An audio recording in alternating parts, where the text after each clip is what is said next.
हम कितने सालों से सुन रहे हैं भोजपुरी गानों में अश्लीलता है, अश्लीलता है। इस पर क्या आपका टेक है? हर जगह अश्लीलता है। क्या हिंदी में नहीं है? चोली के पीछे क्या है सर? छत पे सोया था बहनोई में, कली समझ के सो गई, मुझको राना जी माफ करना, गलती मारे से हुई। कौन सी गलती की बात चल रही है? आपके गाने भी देख रहा था मैं, पलंग सांगवान के। हाँ, टूट जाई राजा जी पलंग सागवान के। तो एक पत्नी क्या कहेगी अपनी दर्द? बता दीजिए कि भाई प्यार करो, लेकिन प्यार की तरह करो। जबरदस्ती करोगे टूट जाएगी पलंग। और ये आम के स्वाद, तो वही तो है। कब ठेला पे कोई लड़की आम बेच रही है, हाँ। तो भाई जो पूछने वाला है तो भाव ही पूछेगा ना जी, भाई तुम्हारा आम कैसे है। अब हम तो आम की बात कर रहे हैं और दुनिया किसी और आम की बात सोच रही है, तो उसमें हमारी क्या गलती है? पवन सिंह, तो आखिरकार ऐसा क्या हो गया आप दोनों के बीच में कि एकदम तलवारें सी खिंच गई? अच्छी बताइए। अगर वो कह रहे हैं कि आज उनके साथ कभी जीवन में काम नहीं करूंगा, तो आज तक तो चल ही रहा हूँ।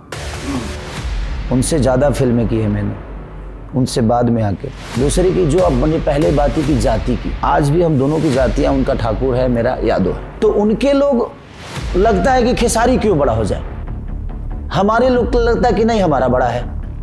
तो वो लड़ते आपस में, फैन लड़ जाते हैं। रवि किशन जी, उनसे बात नहीं, रवि भैया का कोई योगदान मेरे जीवन में नहीं। कभी बात भी नहीं हुई उनसे? होती है, जब भी मिलते हैं बड़े भाई के तौर पे मैं उनका सम्मान हमेशा से करता हूँ। भोजपुरी सिनेमा में भी जातिवाद है? जातिवाद हर दुनिया में है सर। खेसारी लाल यादव अगर इतने बड़े सुपरस्टार हैं तो सिर्फ अपनी जाति की वजह से नहीं, आपके टैलेंट की वजह से। मैं इस बात को मानता हूँ सर, लेकिन जब लड़ना होता है ना हमारे लिए, जब हम मुसीबत में होते हैं ना, तो सबसे पहले खड़ा वो होते हैं। आप लोग इतने बड़े सुपरस्टार बन गए, लोग आपको फॉलो करते हैं, तो अब तो आप इस स्थिति में हैं कि अगर ये जो ट्रेंड चला रहा है इसको तोड़ दिया जाए। सर, जो रास्ते बन चुके हैं उसको तोड़ना इतना आसान नहीं है। एक आपके साथ अभिनेत्री थी, उनके साथ आपका बड़ा विवाद चला, बड़े सुर्खियां बनी, काजल रघवानी उनका नाम था। जब मेरे लिए उस समय वो सही थी, तो आज भी वो सही है।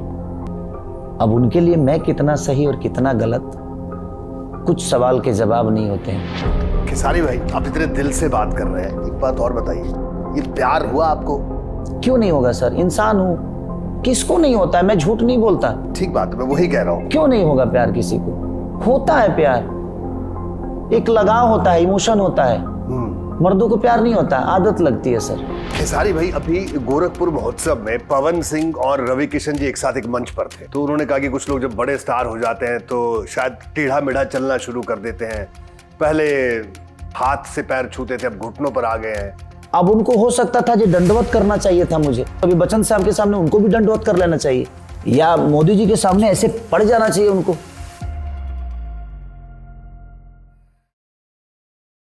नमस्कार, मैं रोहित सावल और आप देख रहे हैं जिंगाबाद। और जिंगाबाद में आज हमारे साथ बातचीत करने के लिए मौजूद हैं भोजपुरी सिनेमा के सुपरस्टार, शानदार गायक और भोजपुरी जो ऑडियंस है उनके दिलों पर राज करने वाले खेसारी लाल यादव। खेसारी जी, आपका स्वागत है जिंगाबाद में। जी प्रणाम। वेलकम। तो और बताइए, कैसा चल रहा है? बस आप सबकी दुआएं और मेहनत की बदौलत कुछ करने की क्षमता जो है शुरुआत है, और हर दिन कुछ ना कुछ करना है, तो हर दिन कुछ ना कुछ नया ही होता है जीवन में, क्योंकि आप हर दिन जब करते हैं तो आपके जीवन में हर दिन कुछ ना कुछ नया ही होता है। प्रयास करता हूँ कि कुछ बेहतर करता रहूँ, रोज बेहतर करने की कोशिश। हाँ। तो कोशिश कब से चली आ रही है बेहतर करने की? सच पूछी तो मुझे लगता है कि जब मैं पैदा हुआ तो शायद मेरे पास कुछ नहीं था, और एक दुनिया मिली, धीरे धीरे बड़ा हुआ और सीधे एक जिम्मेदारी मिलती गई, क्योंकि गरीबी में हर आदमी जिम्मेदार हो जाता है। सिर्फ माँ बाप पे आश्रित हम नहीं होते हैं। मुझे लगता है कि जब आपके पास गरीबी होती है तो आपके घर में हर वो छोटा से छोटा बच्चा भी मेहनत करने की इच्छा रखता है, क्योंकि उसे लगता है कि शायद मेरे पापा के और मेरे बड़े भाई की वजह से सिर्फ नहीं होगी, हम सबको मेहनत करके अपनी गरीबी को दूर करना पड़ता है। तो जिस परिवेश से आप आते हैं, क्या आपने बचपन में तय कर लिया था कि आपको सिंगर बनना है, एक्टर बनना है, या परिस्थितियां ऐसी बनी? क्या क्या कुछ हुआ आपके जीवन में? वो दौर, बचपन कैसा गुजरा आपका? मैं चाहूंगा एक बार आप जरूर बताएं हमें। मेरी बचपन में बहुत प्रॉब्लम थी और गरीबी था, दूध बेचने से लेकर, और हमारे यहाँ बटैया खेत बोआ जाता था, क्योंकि हमारे पापा के और हमारे दादाजी के पास 4 या 5 कट्ठा ही खेत था। मैंने 4 बीसा होते हैं ना, तो हमारे यहाँ 4-5 कट्ठा बोलते हैं उसको। तो वो 3-4-5 कट्ठा ही ज़मीन थी उनके पास। हाँ। तो हमें 7 भाइयों को खाने पीने के लिए 5 कट्ठे से तो नहीं हो सकता ना।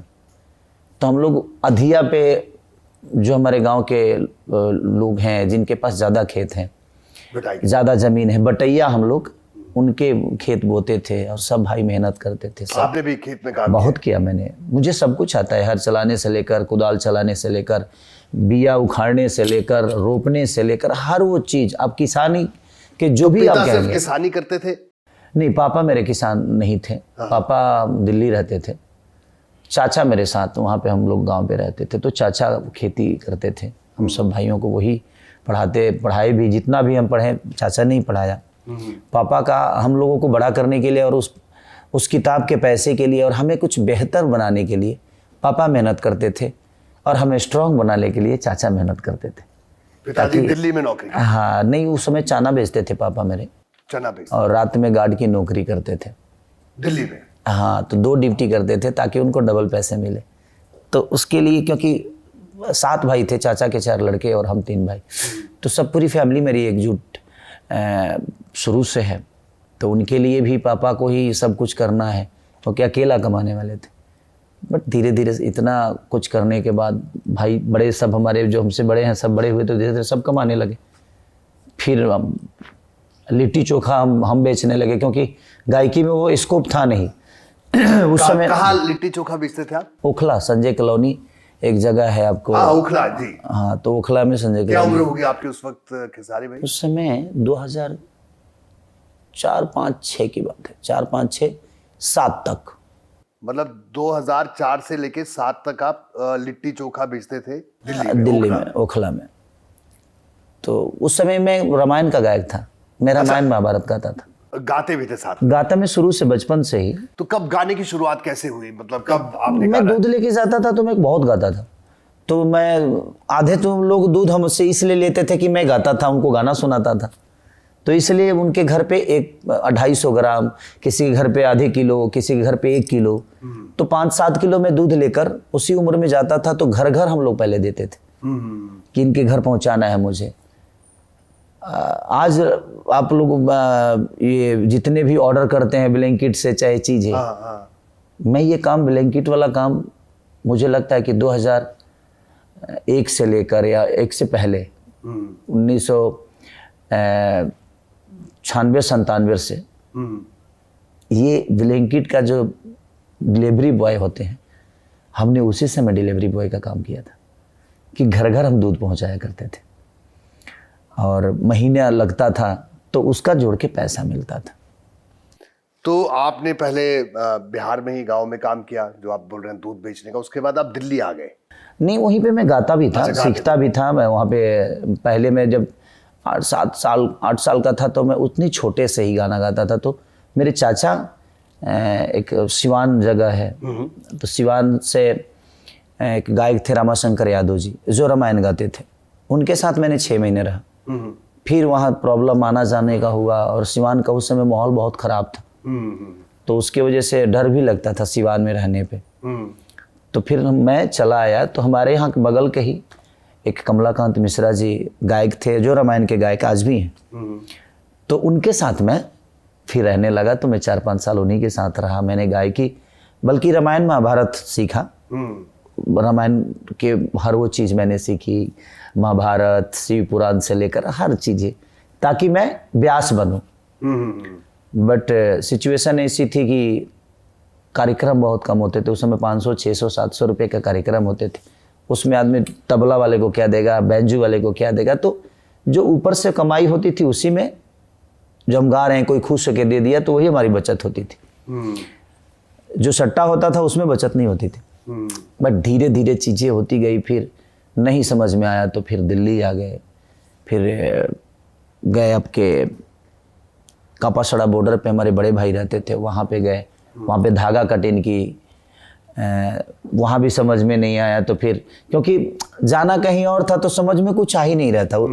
अब गायकी के अलावा कुछ समझ में नहीं आ रहा था। बाकी चीज़ें मैंने ट्राई में सब चीज़ें की कि कुछ हो जाए। आप लिट्टी चोखा बेचते थे और फिर रात में गाते थे?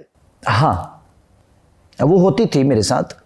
तो फिर उसके बाद कुछ नहीं हुआ, तो पापा ने बोला कि भाई अब उसके बाद 2006 में मेरी शादी हो गई। तो 2006 में शादी हुई, तो फिर अब एक जिम्मेदारी और बड़ी हो गई। तो गांव के लोगों को जानते हैं कि